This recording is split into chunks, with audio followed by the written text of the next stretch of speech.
في قراءة هذه النظريات ويحاولون أن يقرؤوها. هذا التخصص وهذا الضلال وهذا الخرق وهذا الظلم والقول بغير علم أراحنا الله تبارك وتعالى منه. لماذا؟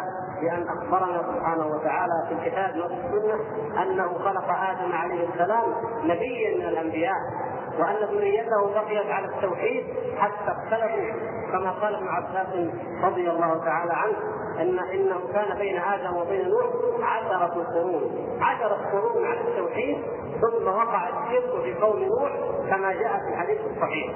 ولما وقع الشرك في قوم نوح لم تكن هناك أعراف ولا كفار ولا كفار، بل بعث الله سبحانه وتعالى النبيين ومبشرين ومنذرين ليقاوموا تلك الأعراف وتلك أولئك القرآن ويقاوموا الشرك.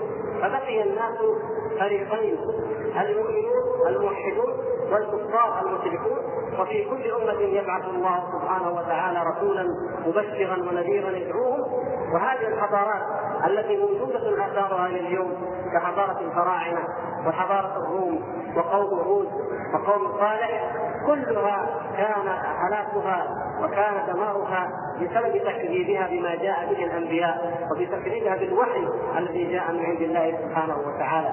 وليست العملية عملية تطور علمي، تطور أن البشرية تطورت حتى وصلت إلى قمة العلم ثم أو الدين وعرفت التوحيد، ثم لما عرفت التوحيد جاءتها الكتب الثلاثة المنزلة كما يقولون، وغير ذلك كثير مما يقولون. ومن لوازم ذلك ما يسمى أيضا بنظرية القانون.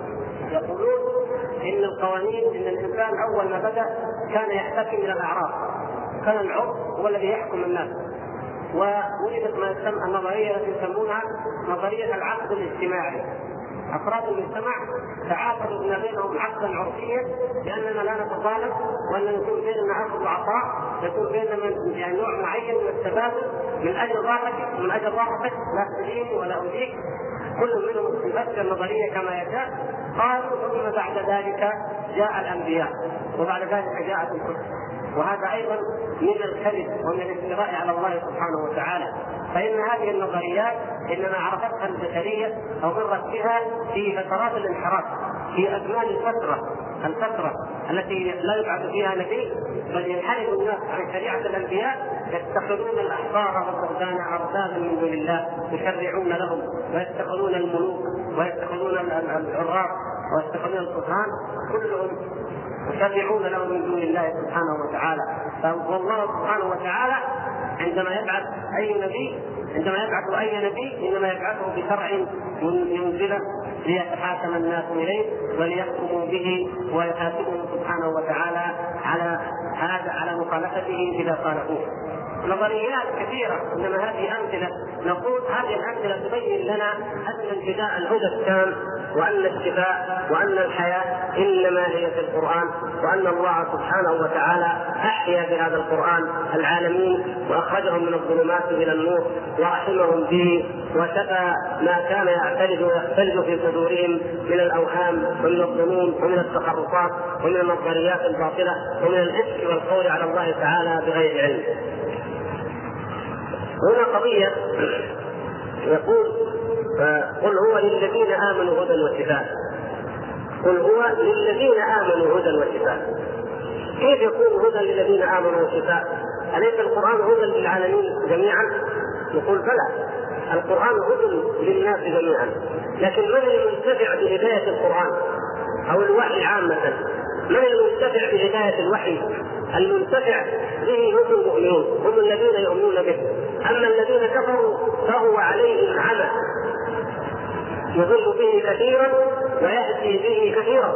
القرآن يضل به كثيرا ويهدي به كثيرا وما يضل به إلا الفاسقين. هكذا بين الله سبحانه وتعالى. فمع أنه نور لكنه قد يكون سببا للضلال. لماذا؟ إذا رأى الرائي النور أمامه فأعرض عنه فقد ضل ضلالا أعظم من ضلال من جاء بالضلال ولم يرى النور من أصله. فعندما يكون إعراضه عن هذا النور تكون الحجة عليه أقوم ولا يكون له أي مجال من الاعتذار. مثلنا لو أن الإنسان لم يرى هذا النور من قبل كأصحاب الفترة مثلا أو نحوهم ممن لم ينعموا بهذا النور. هنالك قد يقال إن هذا الإنسان لو أدرك النعمة وأدرك النور لآمن، لكن أما الذي يرى القرآن، يرى النبي صلى الله عليه وسلم، ويسمع كلام الله سبحانه وتعالى ثم يعرض عنه، فمعنى ذلك أنه كان القرآن، أو كيف يكون القرآن سببا لضلاله؟ نقول إنه لما لم يصادف هذا النور ولم يصادف هذا الشفاء، لم يصادف محلا لائقا، لم يصادف قلب يتقبل هذا الشفاء، لم يصادف قلب يتقبل هذا الدواء الذي أنزله الله سبحانه وتعالى، فكان زيادة في المرض وكان زيادة في الضلال والهلاك، نعوذ بالله. لماذا؟ نتيجة عدم تقبل هذا المحل أو هذا القلب، وإلا فالدواء دواء والنور نور والهدى هدى والشفاء شفاء. ومن هنا كان هدى خالصا كاملا يقينا لمن؟ للذين آمنوا، لأنهم الذين يؤمنون به والذين يطمعون ويسعون للتداوي به وللاهتداء به والاقتداء والاستضاءة بنوره.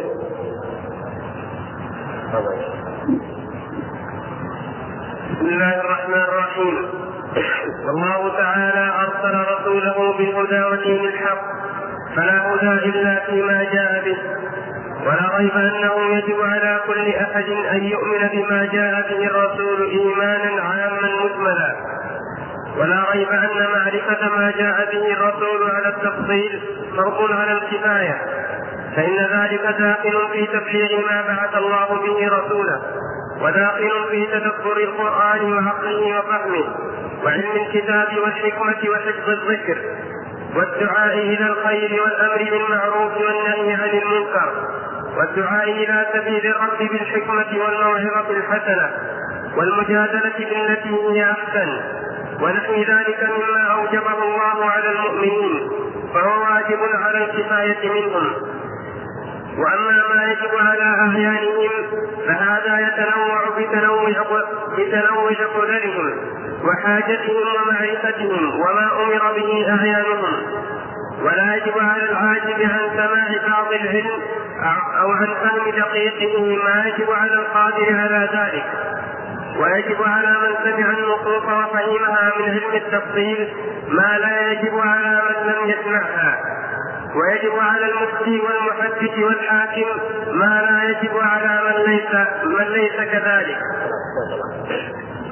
هنا يقول الشارح رحمه الله: إذا عرفنا أن القرآن وأن الوحي عامة هو النور وهو الهدى وهو الشفاء، وهو الذي منه نعرف هذه الأصول الثلاثة، وبالذات نعرف الله تبارك وتعالى وما ينبغي لجلال وجهه وعظيم سلطانه من الأسماء ومن الصفات ومن حق العبودية علينا.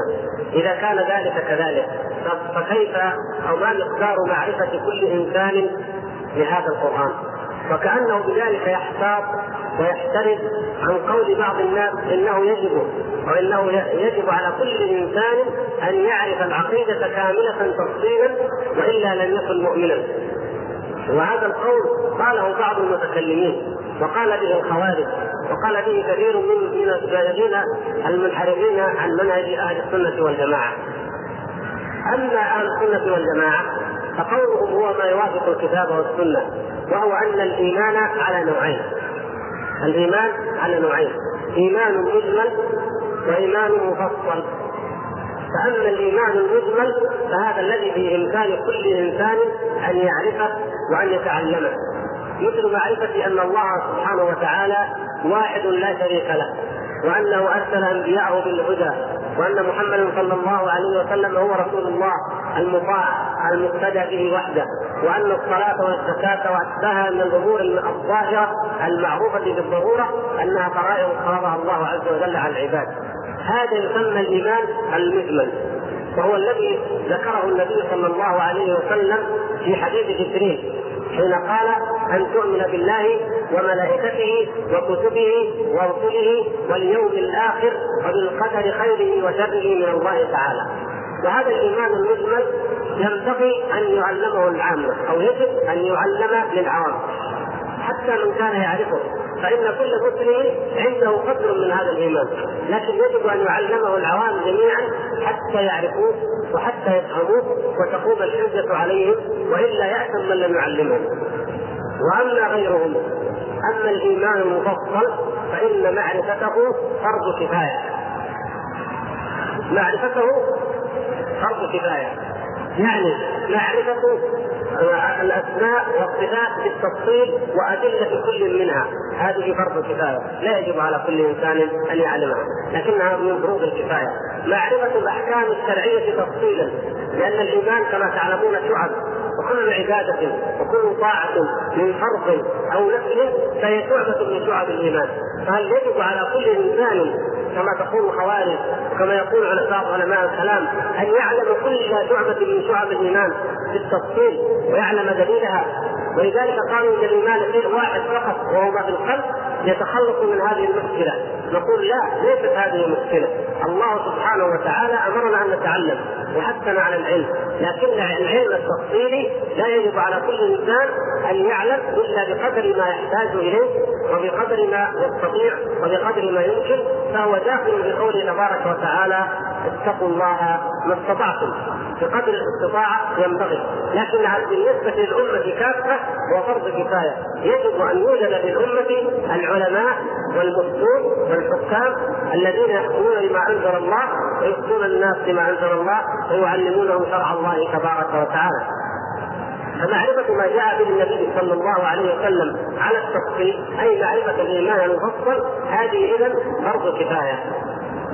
وأما المعرفة العينية ما يجب على كل إنسان أي من الإيمان المجمل فهو متنوع بحسب قدرهم. قدرهم يعني جمع قدرة بحسب قدرة كل منهم، فكل إنسان وقدرته. ولذلك هنا قضية مهمة ينبغي أن نتفطن إليها، وهذه من القضايا التي تثار أو أثيرت في هذه الأيام، وهي أن يقال هل الإنسان معذور بالجهل أو غير معذور بالجهل؟ الذي يعرف هذه الحقيقة التي سبق أن قلناها الآن وذكرها الشارح رحمه الله لا يصعب عليه الجواب عن هذا، بل نعرف أن مثل هذا السؤال لا يجاب عنه بالإطلاق. لا يقال لا يعذر أحد بالجهل، ولا يقال الجهل عذر يعذر كل إنسان، لا يقال هذا ولا هذا. لماذا؟ لأنه نفصل فنقول أما الإيمان المجمل فينبغي ويجب على كل إنسان أن يعرفه، وهناك منه ما لا يعذر بجهله أحد من المسلمين، ولكن كل إنسان يجب عليه بقدر ما يعرف وبقدر ما يستطيع وبقدر ما في إمكانه أن يعلم.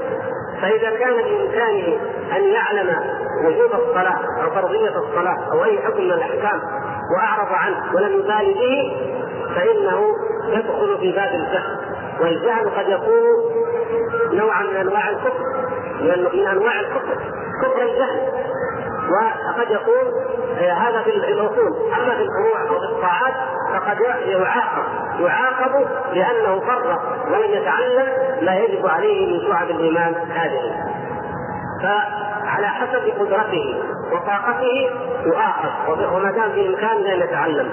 أما من ليس بإمكانه أن يتعلم، من لم يستطع أن يتعلم إلا القدر الذي يعلمه هو فعلا فإنه لا يؤاخذ لأنه لم يعلم القدر الآخر الذي لم يتمكن من معرفته، ولا يكلف الله سبحانه وتعالى نفسا إلا وسعها. وقد يجهل الإنسان بعض الأمور قد يجهلها باعتبارات كبيرة، قد يجهل الإنسان حتى بعض صفات الله عز وجل الأساسية التي لا يليق بأحد أن يجهلها. فلذلك الرجل حديث الرجل الذي من بني إسرائيل وهو ثابت قصته ثابتة بالحديث الصحيحة روايات صحيحة كثيرة أنه قال لأهله عندما حضره الموت قال إذا أنا مت فأحرقوني ثم اسحقوني أو اطحنوني ثم ذروبي في البحر وفي البر، والله لأن قدر الله علي ليعذبني عذابا لم يعذبه أحد من العالمين. يعني هذا الرجل من إيمانه ومن خوفه من الله عز وجل ومن شدة يعني اعترافه وإقراره بتفريطه في حق الله عز وجل وخوفه من عقابه أشار على أهله وأوصى أهله أن يفعلوا فيه هذا الفعل. طيب كيف غفل وكيف جهل وكيف نسي أن الله سبحانه وتعالى على كل شيء قدير وأنه يحيي الموتى. ولذلك كما جاء في الحديث فلما فعلوا ذلك كما أمر فأمر الله سبحانه وتعالى البحر أن يخرج ما فيه والبر أن يخرج ما فيه وجمعه سبحانه وتعالى وأعاده خلقا سويا كما كان وهو قادر تبارك وتعالى على كل شيء. ثم قال له ما حملك على ما فعلت وما حملك على ذلك؟ قال خوفك يا رب، خوفك يا رب. لم يفعل ذلك جرأة على الله عز وجل، لم يفعل ذلك شكا في إيمانه، لم يفعل ذلك شكا في قدرته في علمه أن الله سبحانه وتعالى على كل شيء قدير وأنه يحيي الموتى، لا، لكن خوف الله عز وجل أنساه في ذلك الموقف عند الموت وعند الاحتضار في حال الانقطاع من الدنيا والإقبال على الآخرة. تذكر هناك أمامي حساب شديد وأهوال ومواقف، كيف أجيب الله عز وجل؟ فجاءته هذه الخاطرة، ثم أنه بذلك تخلص من هذا الحول العظيم، أنه إذا أحرق وطحن ووزع في البر والبحر فأنه لن يبعث. فهكذا فنقول أن الإنسان قد يجهل مثل هذه الأشياء، ولو سئل أو يتفطن لعلم أنه لا ينبغي أن يجهل وأنه لا يمكن أن تجهل وأن الله على كل شيء قدير، وأنك إذا كنت تخاف من الله عز وجل فأي خوفك من الله لا يضعف يقينك بأن الله سبحانه وتعالى يحيي الموتى وإنما أمره شيء إذا أراد أن يقول له كن فيكون. الشاهد أن قضية العذر للجهل أو عدم العذر به قضية نسبية متفاوتة، وكل إنسان يحاسبه ربه تبارك وتعالى بمقدار ما بلغه من العلم وبمقدار ما يمكن أن يتعلمه. فالشارح رحمه الله بهذا الكلام الموجب بهذه الأسطر يرد بذلك على هؤلاء المنحرفين من الخوارج أو من المتكلمين في هذه القضية المهمة، ويبين ما هو المهم وما هو الذي ينبغي. المهم والواجب هو أن يعلم الجاهل وأن يدعى الغافل ويذكر الغافل، هذا هو واجبنا الذي يجب على الشباب المسلم وعلى كل من عرف شيئا من الحق أن يبذله، أن يعلم الناس العقيدة الصحيحة وأن يعلمهم الحق، ولا يكثر الخوض والجدل هل هم معذورون بالجهل أو أنهم لا يعذرون به، ونخوض خوضا جدليا، فإن الله سبحانه وتعالى سوف يحاسبهم كل إنسان منهم بما بلغه من العلم، أما نحن سيحاسبنا هل بلغنا دعوة النبي صلى الله عليه وسلم أم لا. ولذلك يذكر المؤلف رحمه الله تعالى هنا أنه موضوع الأمر بالمعروف والنهي عن المنكر والدعاء إلى سبيل الله بالحكمة والموعظة الحسنة والمجادلة بالتي هي أحسن ضمن الفروض الكفائية التي يجب أن يقوم بها القادر عليها، وبذلك يعم العلم في الأمة ولا يبقى بها الجهل، فحينئذ تقوم الحجة على كل أحد بحسب ما يستطيع.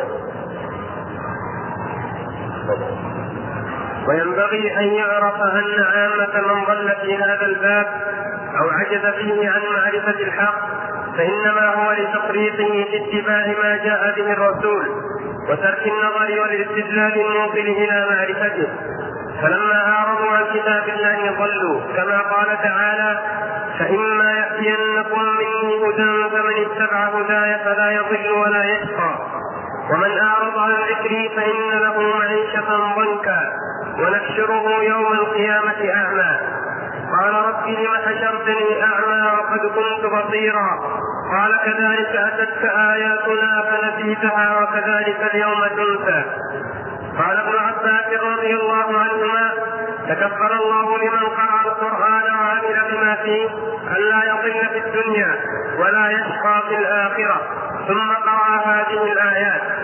وكما في الحديث الذي رواه الترمذي وغيره عن علي رضي الله عنه قال رسول الله صلى الله عليه وسلم إنها ستكون فتن. قلت فما المخرج منها يا رسول الله؟ قال كتاب الله فيه نبأ ما قبلكم وخبر ما بعدكم، فيه نبأ ما قبلكم وخبر ما بعدكم وحكم ما بينكم. هو الفصل ليس بالهزل، من تركه من جبار قسمه الله، ومن ابتغى الهدى في غيره أضله الله. وهو حبل الله المتين، وهو الذكر الحكيم، وهو الصراط المستقيم، وهو الذي لا تزيغ به الأهواء ولا تلتبس به الألسن ولا تنقضي عجائبه ولا تشبع منه العلماء.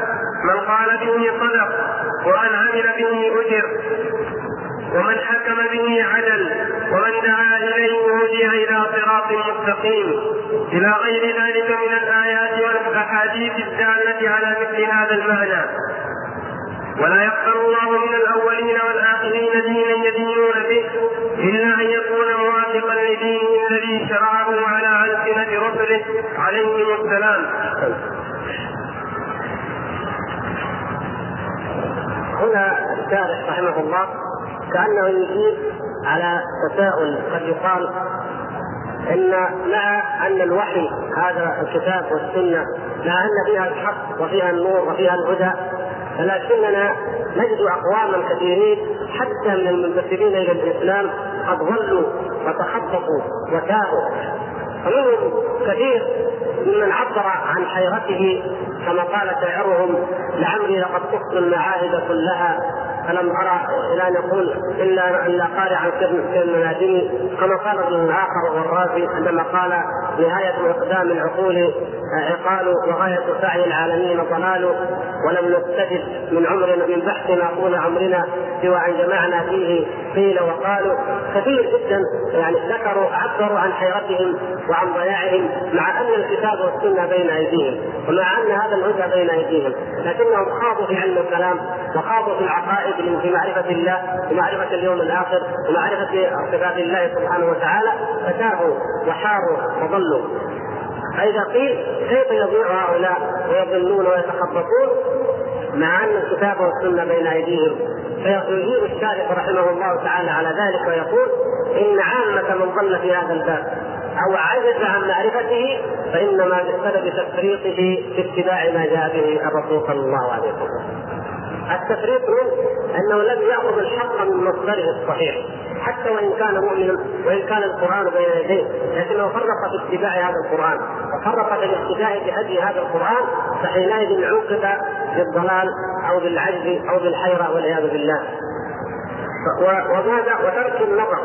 هذا النظر أو هذا الاستدلال هو على نوعين: النظر يسمى يعني المعرفة العقلية تسمى النظر. إذا جاء معنى كلمة النظر في هذا الشرح فمعناها المعرفة العقلية أو الاجتهاد العقلي أو الاستدلال العقلي. فالنظر نوعان: نظر عقلي محض، نظر كلامي وهو اتباع القواعد المنطقية والقواعد الفلسفية في التفكير. فهذا النظر لا يأتي إلا إلى طريق الضلال ولا يثمر لصاحبه أي علم ولا أي هدى. وهذا الذي سلكه هؤلاء المتكلمون الذين عبروا عن حيرتهم وعن ضياعهم وعن ضلالهم. والنظر الثاني هو النظر الشرعي، وهو النظر في فهم نصوص الكتاب والسنة، وهو التفكر والتأمل والتفكر والفهم في كتاب الله عز وجل وعقل كتاب الله عز وجل وفهمه كما أمر الله سبحانه وتعالى. وهذا الاستدلال هو الذي يوصل إلى اليقين. فطريق اليقين هي النظر أو الاستدلال الشرعي، لا النظر والاستدلال الكلامي المنطقي.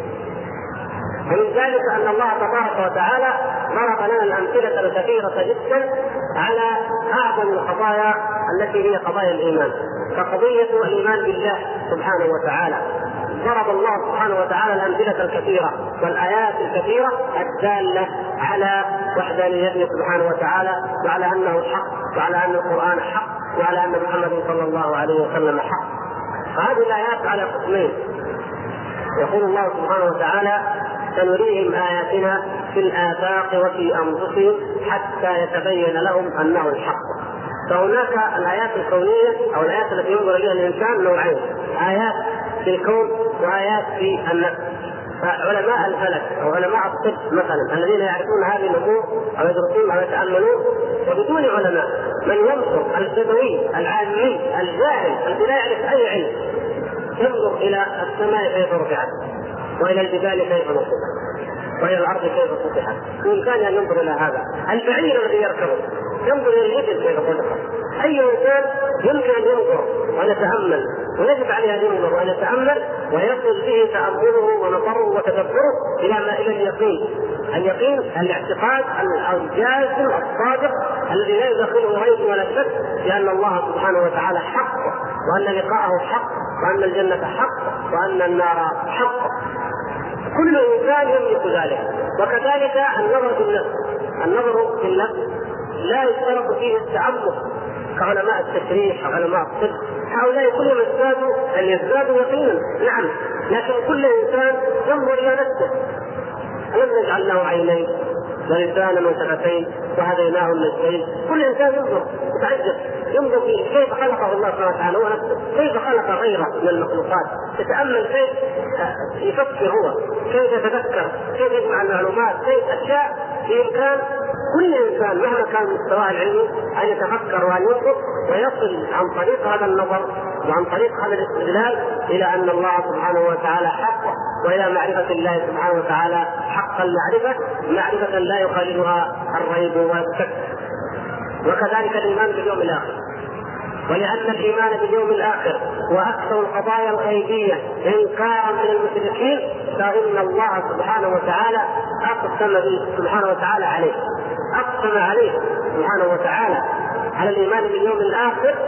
لماذا؟ لانه يقابل بالانكار وبالجحود من كثير من المشركين، فاقسم الله سبحانه وتعالى على ان البعث حق في 3 مواضع من كتاب الله سبحانه وتعالى، وبين الحكمه العظيمه في ذلك، بين حكما عظيمه لو تاملها الانسان لفطن وتدبر ان الايمان بالموت حق، ان الايمان بالبعث حق من بعد الموت.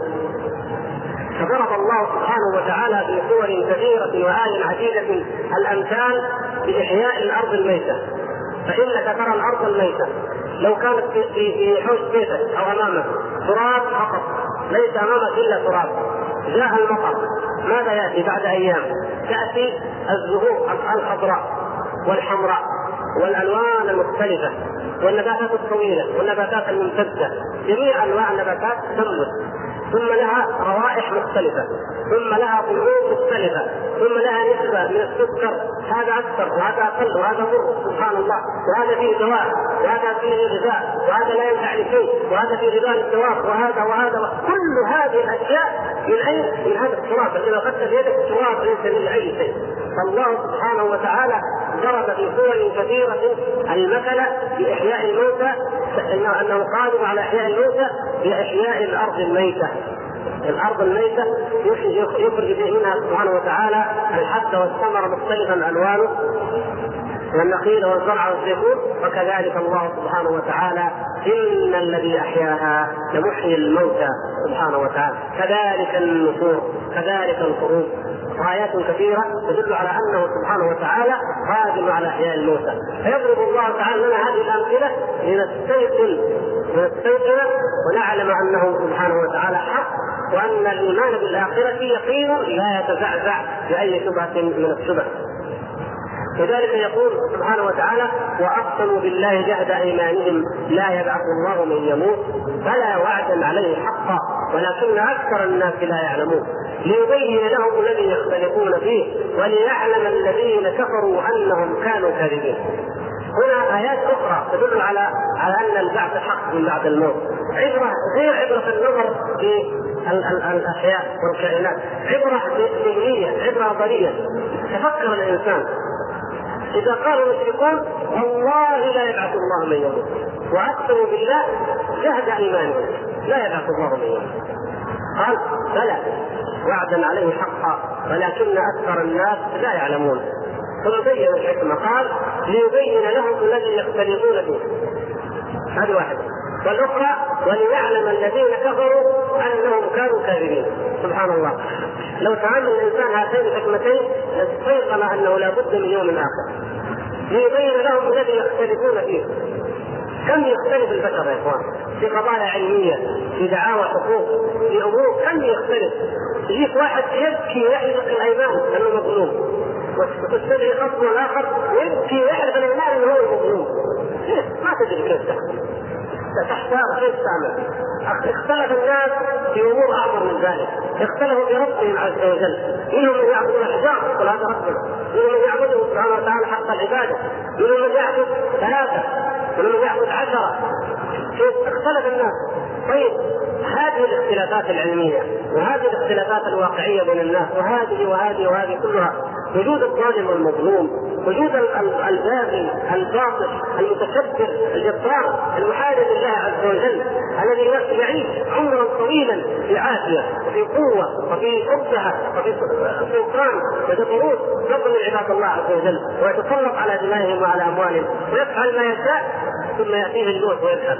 ومعه يوجد من عباد الله الصادقين المخلصين المقربين لله عز وجل الذين يبتلون بأنواع من الآلام وأنواع من الابتلاءات وأنواع من الأمراض وأنواع من الفتن وهكذا، ثم يموت كما يموت ذلك. سبحان الله، لو أن هذا الموت هو النهاية كيف هل يجب ذلك بحكمة الله عز وجل أن ينتهي الأمر